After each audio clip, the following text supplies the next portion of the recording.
Shalom bien-aimés, c'est une grande joie pour moi de vous revoir encore en cette année 2021. Bonne année, bonne année, bonne année. Mes meilleurs vœux de joie, de paix, de bonheur, de prospérité, de bonne santé, de stabilité, de joie, de consolation. Soyez consolés dans le Seigneur. Toutes les familles qui ont perdu des êtres chers au courant de l'année 2020, tout comme en ce début d'année 2021, ce mois de janvier, recevez la consolation de la part de l'Éternel. Que Dieu vous console, que Dieu vous console. Que votre tristesse soit transformée en joie en cette année 2021, qui est une année de triomphe avec l'Éternel. Triomphez dans tous les domaines de votre vie, triomphez dans vos affaires, triomphez dans votre foyer, triomphez dans votre ministère, triomphez dans vos études, triomphez dans tous les domaines de votre vie. Que Dieu vous bénisse. Sans plus tarder, nous allons passer à notre thème de cette année. Le thème de cette année, 2021, est une année de triomphe avec l'Éternel. L'enfant a grandi, l'enfant est devenu adulte. Et le passage de base, c'est Josué 1 et puis Actes des Apôtres. Le thème de cette année 2021, c'est 2021 est une année de triomphe. Une année de triomphe avec l'Éternel. Le passage de base, c'est le livre de Josué et le livre des Actes des Apôtres. Josué, chapitre 1, et puis Actes des Apôtres, chapitre 1 et le chapitre 2. L'enfant a grandi, l'enfant est devenu adulte. On va recommander ce moment entre les mains du Seigneur. Seigneur, te recommandons ce moment. Sois là. Merci, toi qui nous as protégés tout au courant de l'année 2020. Merci parce que tu nous as fait traverser. Nous sommes entrés dans 2021. Parce que tu n'as pas encore fini avec nous. Tu as une mission particulière pour un chacun de nous. Laisse que tout ce que tu as réservé pour un chacun en cette année 2021, que chacun de nous, que ton peuple puisse posséder et que la nation en bénéficie. Et que la nation en jouisse. Au nom puissant de Jésus. Amen. Comme je le disais, le thème de cette année 2021, c'est 2021, une année de triomphe avec l'Éternel. Le passage de base, c'est le livre de Josué. Chapitre 1 et le livre des Actes des Apôtres, chapitre 1, sont les deux livres qu'on aura à lire en ce jour d'introduction du thème de l'année. En effet, qu'est-ce qui s'est passé? Nous allons prendre la Bible et vous comprendrez qu'est-ce qui s'est passé. Je lis au nom de Jésus. Josué 1. Après la mort de Moïse, serviteur de l'Éternel, l'Éternel dit à Josué, fils de Nun, serviteur de Moïse, Moïse, mon serviteur est mort.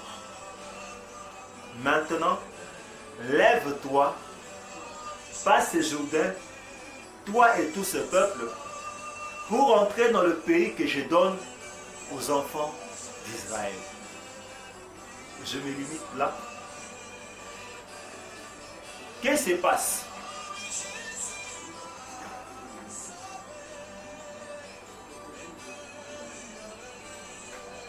Un grand leader était décédé.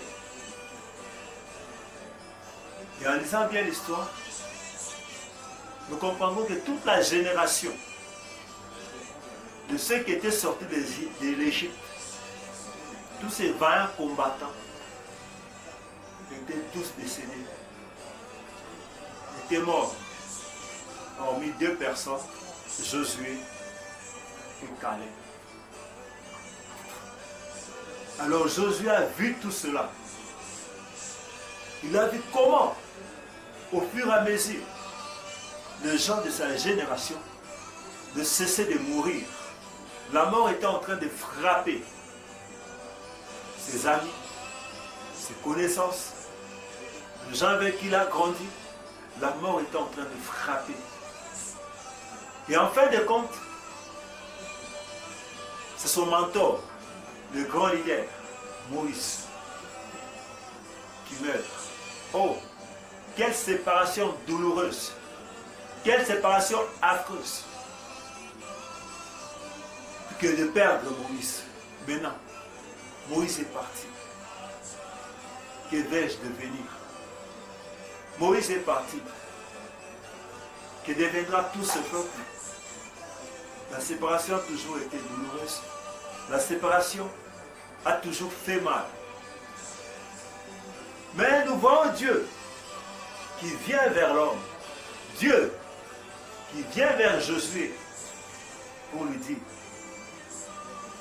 Josué, Moïse, mon serviteur, est mort.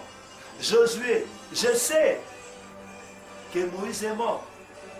Je sais, j'ai connaissance de cela. Je vois, j'ai des yeux qui voient. J'ai des oreilles qui entendent.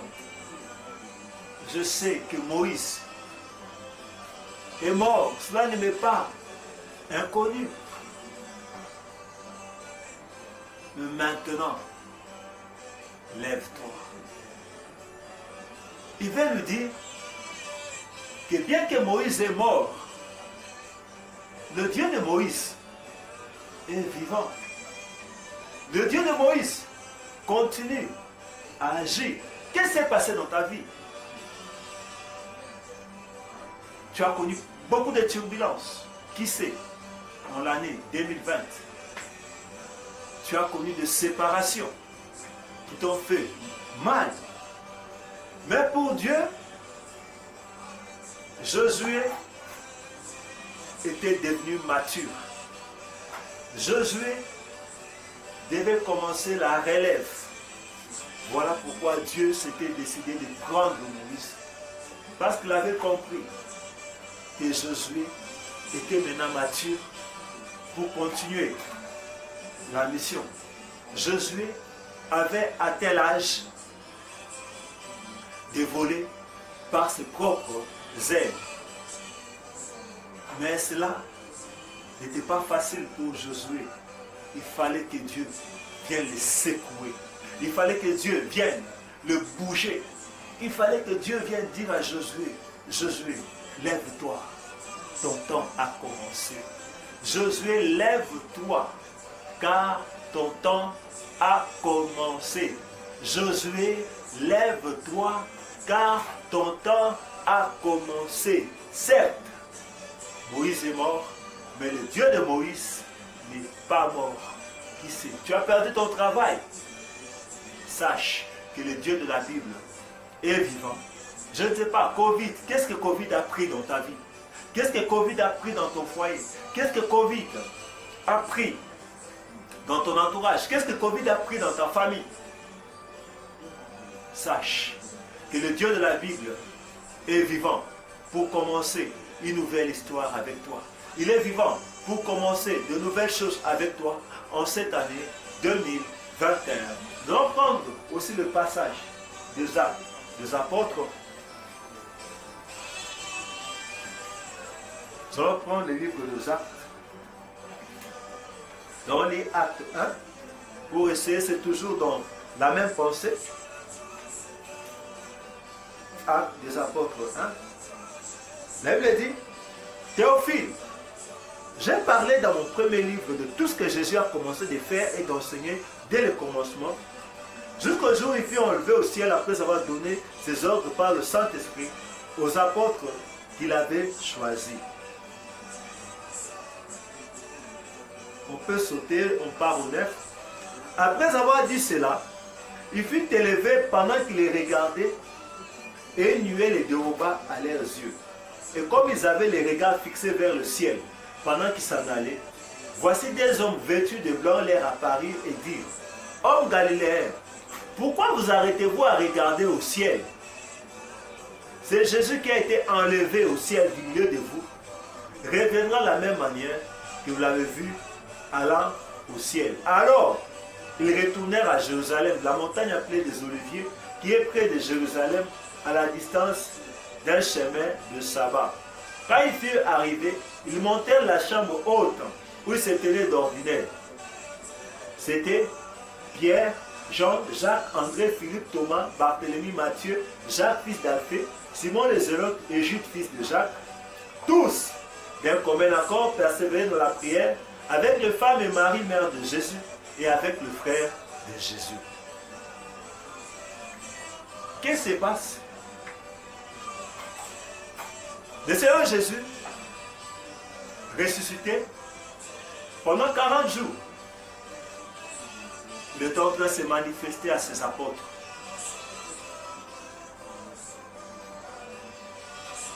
Et l'État était venu où il devait se séparer d'eux, où il devait monter au ciel.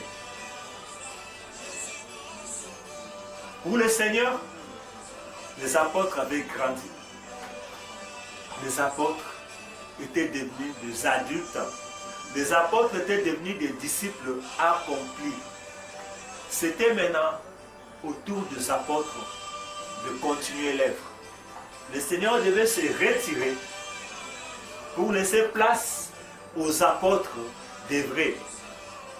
Le Seigneur devait se retirer pour donner maintenant la responsabilité aux apôtres. C'était maintenant aux apôtres d'agir. C'était maintenant aux apôtres de se mettre en action. Comme je l'avais dit bien avant, la séparation n'a jamais été chose facile. La séparation a toujours été douloureuse. Nous voyons les apôtres qui étaient là, en train de regarder le Seigneur monter. La Bible dit qu'une nuée vint et les déroba de leurs yeux. Mais ils étaient là toujours en train de regarder. Ils étaient là en train de rêver. Était-ce réel, ce que nous sommes en train de voir? Ceux qui faisaient la force de Pierre, la force de Jean, la force de Jacques, qui s'en va. Que deviendrons-nous sans lui?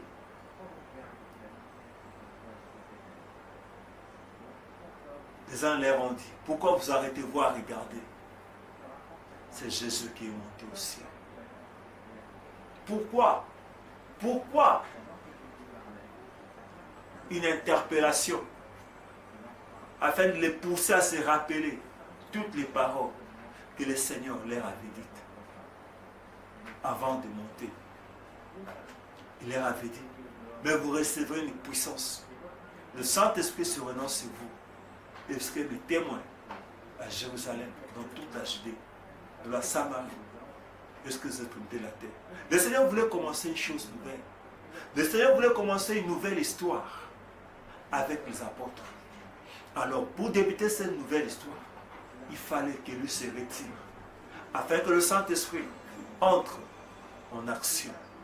C'est ça cette année, une année de triomphe, une année où tu es appelé à grandir, une année où tu es appelé à entrer en action, une année où tu es appelé à te lever, une année où tu es appelé à agir, une année où tu es appelé à mettre en action tout ce que tu as appris, tous les enseignements que Dieu a te donné au travers de ses serviteurs. C'est une année où tu es appelé à les mettre en pratique.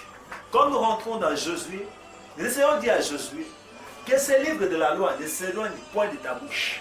Médite-les jour et nuit pour agir fidèlement sur tout ce qui est écrit. Car alors que tu auras du succès dans tes entreprises, c'est alors que tu réussiras. Donc, au courant de cette année, nous allons développer ces grands thèmes. Parce que tu dois triompher avec l'Éternel. C'est ton temps de triompher. Nous allons expliquer ce que c'est triompher. En peu de mots, je dirais, ça c'est d'après les dictionnaires. Parce que d'autres mots, c'est juste la compréhension du français. D'après les dictionnaires, triompher signifie remporter une victoire absolue. On peut donner un exemple, triompher de quelqu'un par exemple, c'est avoir l'avantage d'une manière éclatante. Remporter un succès total. On peut aussi parler de triompher de quelque chose. Triompher de quelque chose, c'est faire reculer ou disparaître. Venir à bout de, l'emporter sur. C'est rendre maître de, être plus fort que. En d'autres termes, on peut aussi dire que triompher, c'est s'imposer avec éclat, s'établir définitivement. Ça signifie toutes les choses qui dans le passé, tu n'arrivais pas à vaincre cela. Cette année, l'opportunité t'est donnée pour vaincre cela totalement, pour vaincre cela définitivement. Qu'est-ce qui te fait pleurer? Cette année t'est offerte pour vivre la grandeur de Dieu. Cette année t'est offerte pour vivre la puissance de Dieu. Cette année t'est offerte pour vivre les miracles de Dieu. Cette année t'est offerte pour vivre les mystères de Dieu. Nous devons sentir et voir combien l'Éternel est bon en cette année 2021. Covid ou pas Covid, il reste Dieu. Il est le maître de temps et des circonstances. Nous allons imposer la souveraineté de Dieu sur la terre. Il faut que sa souveraineté soit imposée dans ta vie, son calendrier, son agenda. Tu as besoin de marcher avec l'agenda de Dieu. Et non pas l'agenda de ta famille, mais l'agenda de Dieu. Non pas ce que les hommes ont planifié sur toi, mais ce que l'Éternel a planifié sur toi pour cette année. Et Dieu te dit pour cette année, c'est une année de triomphe. Tu vas triompher avec l'Éternel au nom de Jésus. Soyez bénis. Merci, merci. Pour vous tous qui avez prêté vos oreilles pour m'écouter, pour m'entendre, pour entendre cette bonne nouvelle. Que ces messages portent du fruit dans vos cœurs. Que ces messages puissent révolutionner vos vies. Que ces messages puissent transformer vos vies. Soyez prêts. Soyez prêts. Soyez prêts. Car votre temps est arrivé. Votre temps est arrivé. Peut-être que vous avez été la risée de beaucoup. Fini. Le temps du désert est fini.